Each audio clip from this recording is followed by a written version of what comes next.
Alrighty. Alexander's not too happy about what he just heard or saw.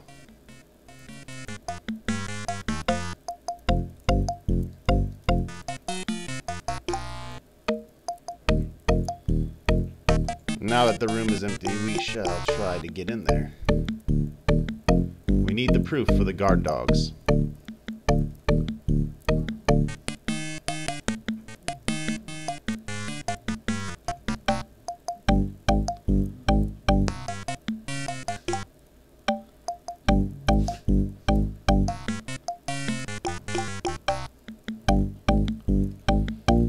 Let's head down the hallway and see the outline of a small door here. Alexander sees lots of black cloaks. Duh, you're in the closet, fool.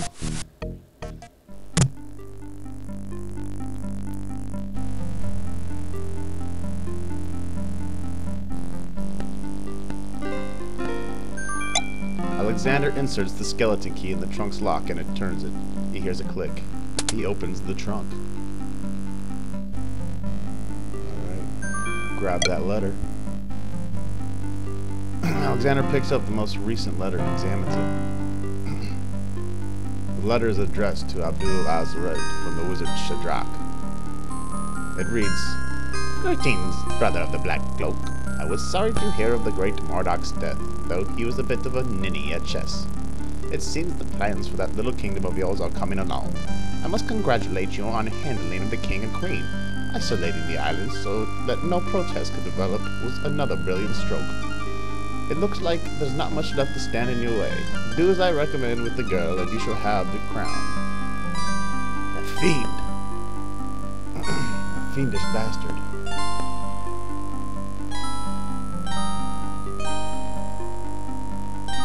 Alexander opens the ebony box and looks inside. Alexander can read the piece of paper without taking it. Good for him. Piece of paper has the word Zebu printed on it, which you will need to know that word for later. Interesting.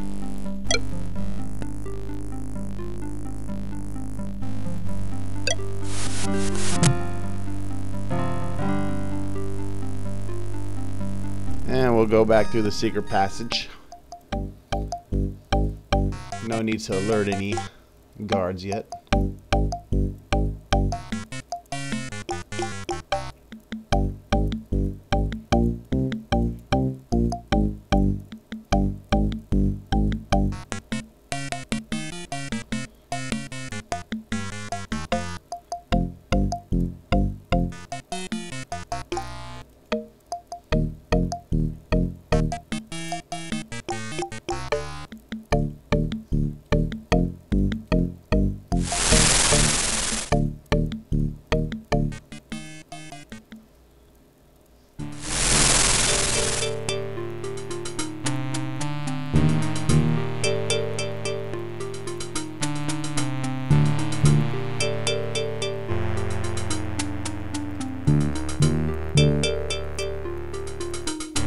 Since the door on the west wall has no visible knob or handle, Alexander decides to try to open it with his voice. He composes his words carefully. And of course, it is Ali Zebu. Ali, and then his hidden name, which we just found. Zebu. It worked. Fantastic.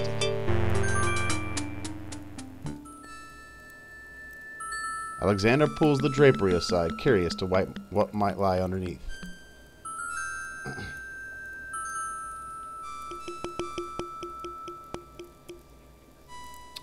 And of course it is all the goods that were stolen from the other islands. On the table are 4 unusual items.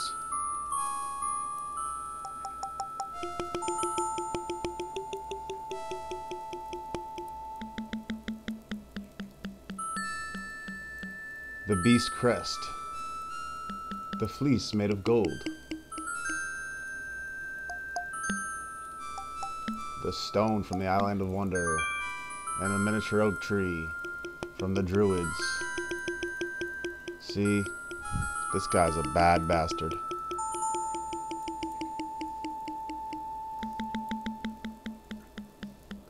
As Alexander looks at the objects on the table, he realizes the depth of the Vizier's cunning.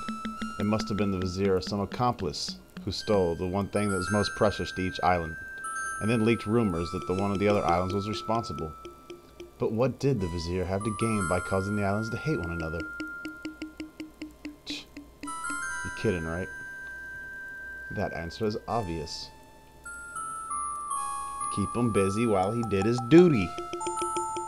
His dirty duties.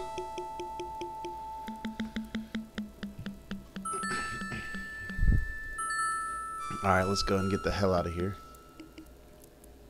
Alexander hears the sounds of music coming from the east. It sounds somewhat classical, but... oh no, it's fucking wedding music. Doom, doom, doom, doom. Boom, choo, booby, choo. It's time to stop this wedding, goddammit.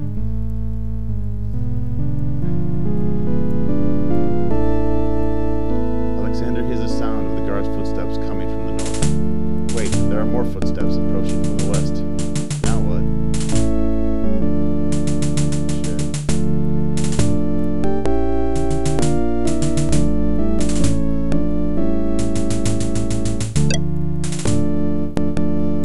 Alexander looks cautiously around the grand hall and sees there are no guard dogs to be seen. The wedding music is coming from behind those two large doors.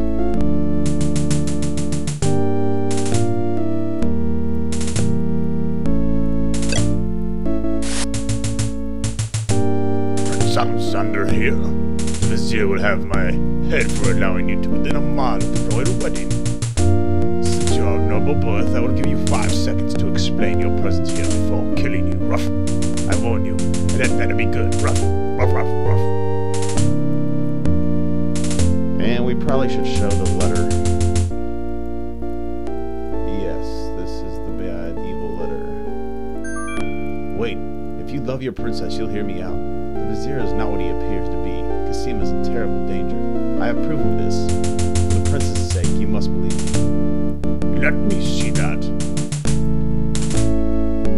Saladin reads the letter, his sword pointing against Alexander's throat. Alexander watches the guard dog's noble face darken with rage. This is treason. I'll have his throat. But how do I know this letter is not a forgery? You could have written it yourself. But I did not. Have you had no doubts about your own Hal Hasred? Don't you see all he wants is the crown? Cassima is being coerced. We must stop the wedding. It is true. I've had my suspicions about that bastard, especially when King Kalimf and Queen Ilaria died. But I have seen Cassima with him several times. She appears to be quite happy, even enthusiastic.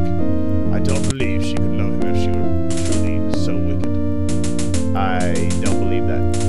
It's probably the genie, acting to be her. A jilted lover would not believe it. But come see for yourself.